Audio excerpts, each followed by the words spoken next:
दोस्तों, way to learn में आप सभी का स्वागत है। आज आप लोग से चर्चा करते हैं बिहार में कृषि।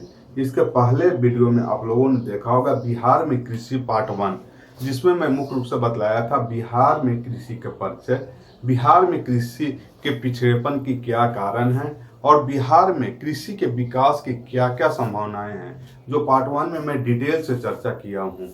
जो आप लोग किसी भी डायमेंशन में बीपीएससी क्वेश्चन पूछे, छूटने की बात नहीं है। आज आप लोग से चर्चा करते हैं बिहार सरकार की कृषि नीति क्या है, या बिहार सरकार द्वारा क्या प्रयास किए गए हैं या क्या प्रयास किए जा रहे हैं। विज्ञान एवं तकनीकी द्वारा कृषि का विकास कैसे हो सकता है, या कृषि के विकास में विज्ञान और टेक्नोलॉजी का क्या योगदान हो सकता है। ये चीज भी मैं भारत की कृषि में मैं डिटेल से बताए हुए हूँ कि विज्ञान और तकनीकी द्वारा कृषि को कैसे बढ़ावा दिया जा सकता है। जो भारत सरकार और बिहार सरकार के इसमें कोई अलग अलग नहीं होगा, इसलिए आप लोग भारत में कृषि देख लीजिएगा। डिटेल से मैं विज्ञान और तकनीकी का कैसे प्रयोग कर कृषि को बढ़ावा दिया जा सकता है, वो मैं भारत की कृषि में डिटेल से बताया हुआ हूँ। लास्ट में देखिएगा सुझाव सुझाव आप कृषि के बढ़ावा में क्या क्या दे सकते हैं। ठीक है, तो ये चीज हो गया। आप लोगों ने कल देखा होगा कि बिहार की जनसंख्या का 85% लोग कृषि या कृषि से संबंध कार्यों में जुटे हुए हैं, जबकि देखिएगा यहाँ के जीडीपी में लगभग 40% कृषि का योगदान है, जबकि 2011 के जनगणना के अनुसार 88% जनसंख्या गांवों में निवास करती है। ठीक है, आज देख रहे हैं बिहार सरकार की कृषि नीति या बिहार सरकार द्वारा इसका किए गए प्रयास। बिहार सरकार द्वारा कृषि के विकास के लिए एक अभूतपूर्व प्रयास किए गए हैं और अभी भी प्रयास तरह तरह के किए जा रहे हैं, क्योंकि बिहार के सरकार को भी लगता है अगर कृषक खुशहाल रहेंगे तभी बिहार वासी भी खुशहाल रहेंगे, और बिहार से जो भी पलायन होता है उसको तभी ही रोका भी जा सकता है। तो आप लोग देखिए 2012, 2013, 2018 में क्रमशः चावल, गेहूं और मक्का के लिए बिहार सरकार को राष्ट्रपति द्वारा कृषि कर्मण पुरस्कार से नवाजा गया है। ठीक है, यहाँ के मतलब जो सरकार को कृषि कर्मण पुरस्कार द्वारा नवाजा गया है, यानी तरह तरह के यहाँ कृषि रिकॉर्ड कायम की है, जिसके लिए नेशनल लेवल और इंटरनेशनल लेवल पर भी बिहार सरकार को पुरस्कार दिया गया है। नेक्स्ट देखिएगा 2005 से 2018 तक खाद्यान्न उत्पादन 2 गुना हो गया। जो 2005 में जितना होता था 2018 में 2 गुना खाद्यान्न उत्पादन हो गया, कृषि सरकार में बिहार गवर्नमेंट के प्रयास से। फिर बिहार सरकार द्वारा 2017 में तीसरा कृषि रोड मैप बनाया गया है। पहला कृषि रोड मैप 2008 में बनाया गया था, दूसरा कृषि रोड मैप 2012 में और तीसरा कृषि रोड मैप 2017 में बनाया गया। 2017 का जो कृषि रोड मैप है, इसका हम लोग मुख्य पॉइंट देख लेंगे। जैसे 2022 तक लक्ष्य रखा गया खाद्यान्न उत्पादन में 2 गुना वृद्धि का, या दलहन उत्पादन में 7 गुना वृद्धि का लक्ष्य रखा गया है। वहीं देखिएगा 2022 तक सरकार द्वारा 1054 लाख करोड़ खर्च करने का भी इसमें बजट दिया गया है। फिर बागवानी, दूध, मांस, अंडा तथा मछली के उत्पादन में गुणात्मक वृद्धि का लक्ष्य रखा गया है, क्योंकि कृषि उत्पादन में सिर्फ और सिर्फ कृषि ही नहीं आता, इसमें मत्स्य भी आ गया, मुर्गी पालन भी आ गया, इत्यादि इसमें आ जाता है। ठीक है, फिर कृषि कार्यों के लिए अलग से बिजली फीडर की स्थापना यहाँ पे की जा रही है। बिजली फीडर की स्थापना से क्या होगा, कृषक के अलग से फीडर ही दिया जाएगा, जिसमें लाइट कटने की संभावना कम रहेगी, जिससे किसान जब चाहे जब अपनी खेती में इस्तेमाल कर सकते हैं। ठीक है, गंगा के किनारे 2 जैविक कॉरिडोर कृषि के विकास के लिए बनाया गया है। ठीक है, पहला हो गया बक्सर से भागलपुर, दूसरा हो गया दनियावा से बिहार शरीफ। कि जैविक कॉरिडोर बनाने से किसानों का विकास बहुत ज्यादा होगा, क्योंकि गंगा के किनारे उपजाऊ जमीन ज्यादा है, उपजाऊ जमीन में फसल अधिक होंगे।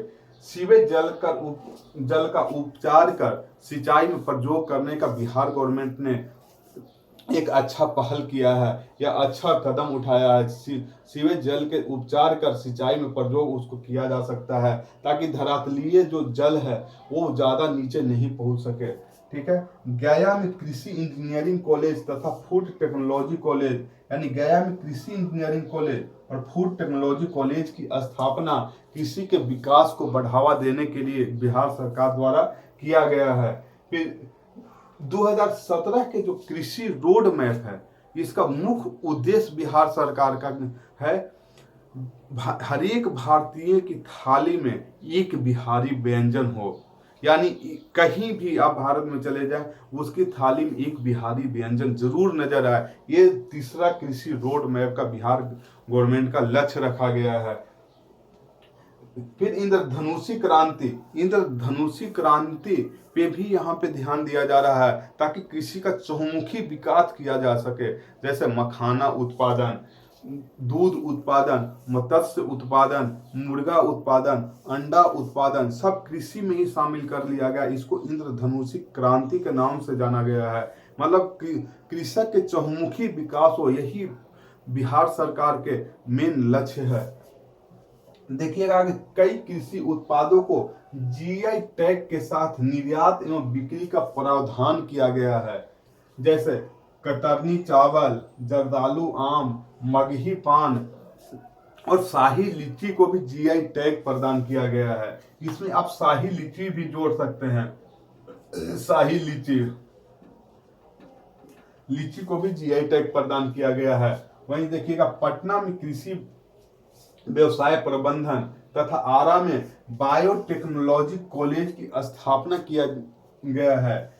बिहार सरकार द्वारा डीजल अनुदान दिया जाता है, ताकि कृषक को डीजल मुहैया कराया जा सके और उसका जो भी लागत है या बचत है वो ज्यादा से ज्यादा हो सके। ठीक है। 19 जिलों में राष्ट्रीय बागवानी मिशन शुरू किया गया है। प्रत्येक ब्लॉक में किसान सलाहकार नियुक्त किया गया है, ताकि किसानों की कोई भी समस्या को किसान सलाहकार दूर कर सके। फिर प्रत्येक जिला में सॉइल हेल्थ सेंटर खोला गया है और आत्मा सेंटर भी खोला गया है। आत्मा का full form agriculture technology management authority हो गया। तो प्रत्येक जिला में सॉइल हेल्थ सेंटर जो मिट्टी की जांच कर ये बताएंगे कि वहां का मिट्टी उर्वरक है कि नहीं, वहां के मिट्टी में किस फसल को किस मौसम में बोया जा सकता है और एक साल में यानी प्रत्येक साल कितने फसल हम उपजा सकते हैं, ये सॉइल हेल्थ सेंटर टेस्ट कर करके बताएगा। ठीक है। फिर मुख्यमंत्री बीज विस्तार योजना चलाया जा रहा है बिहार में कृषक के विकास के लिए। फिर संकर बीज की बिक्री को कर से छूट दिया गया है बिहार में, ताकि किसान संकर बीज को बोकर अधिक से अधिक उत्पादन ले सके। ठीक है। जूट की बिक्री कर से छूट कर दिया गया बिहार में। आप देखिएगा किशनगंज में बिहार मत्स्य कॉलेज की स्थापना किया गया है। किशनगंज में हाजीपुर, भागलपुर एवं बेगूसराय में 3 नए बीज प्रसंस्करण केंद्र बनाए गए हैं। नेक्स्ट देखिए कृषि विपणन, राज्य के 54 बाजार प्रांगण को आधुनिक बनाया जाएगा कृषि विपणन के ख्याल से, क्योंकि मुख्य बाधा बिहार में कृषक को है कृषि विपणन की समस्या।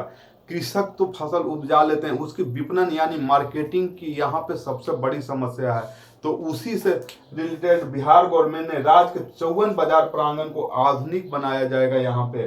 फिर भूमि एवं जल संरक्षण कार्यक्रम द्वारा भी यहाँ पे कृषक को विकास करवाया जाएगा। नदी जोड़ो परियोजना बिहार सरकार द्वारा तेजी से काम चलाया जा रहा है। तो नदी जोड़ो परियोजना से ये होगा कि जहां बिहार में एक तरफ बाढ़ यानी नॉर्थ बिहार में बाढ़, साउथ बिहार में सूखा की समस्या से एक ही सीजन में झेलना पड़ता है, तो वो कम हो सके और जहां बाढ़ आता है वो नदी ट्रांसफर होकर के सूखा क्षेत्र को वो जल दे सके या कहें कि सिंचाई का व्यवस्था कर सके। ठीक है।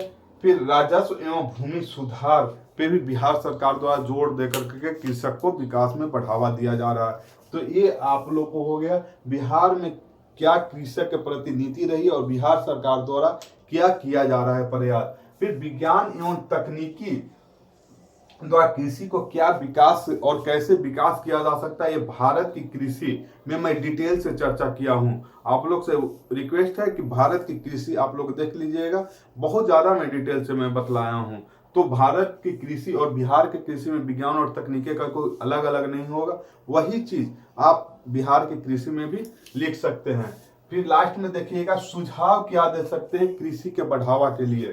तो सबसे पहले यहाँ कि लोगों के मानसिकता में परिवर्तन आना चाहिए। अभी भी कोई भी कृषक जो है, उनकी कृषि जो है जीवन निर्वाह की शैली में ही है। वो जीवन निर्वाह ही मानते हैं, या तो अपने भरण पोषण के लिए और अपने परिवार का भरण पोषण के लिए ही कृषि उपजाते हैं। यहाँ पे व्यावसायिक कृषि के रूप में अभी भी कृषक नहीं ढल सके हैं। तो मेन अपने मानसिकता को छोड़ना होगा, ऐसा फसल उपजाना होगा कि वो अपने भी पेट भर सके और उसका व्यवसाय भी, यानी अर्न भी कुछ कर सके वो।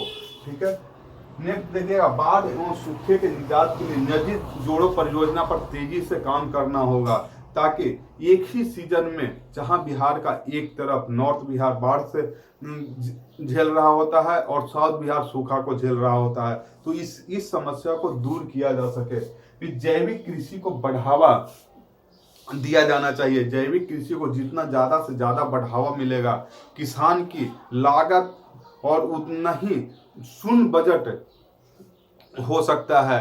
शून्य बजट का मतलब है कि लागत जितने कम से कम होगा, यानी और आउटपुट उसका यानी उत्पादकता उतना ज़्यादा निकलेगा। तो ये जैविक खेती के माध्यम से ही हो सकता है। जैसे जैविक खेती का भी मैं चर्चा पीछे कर चुका हूँ, नीमकोटे यूरिया हो गया या केचुआ हो गया, तो ये सब चीज हो जाएगा। फिर सौर कृषि को बढ़ावा, पीछे में चर्चा किया था सौर कृषि। भारत सरकार में सौर कृषि पर बहुत ज्यादा ध्यान दे रही है।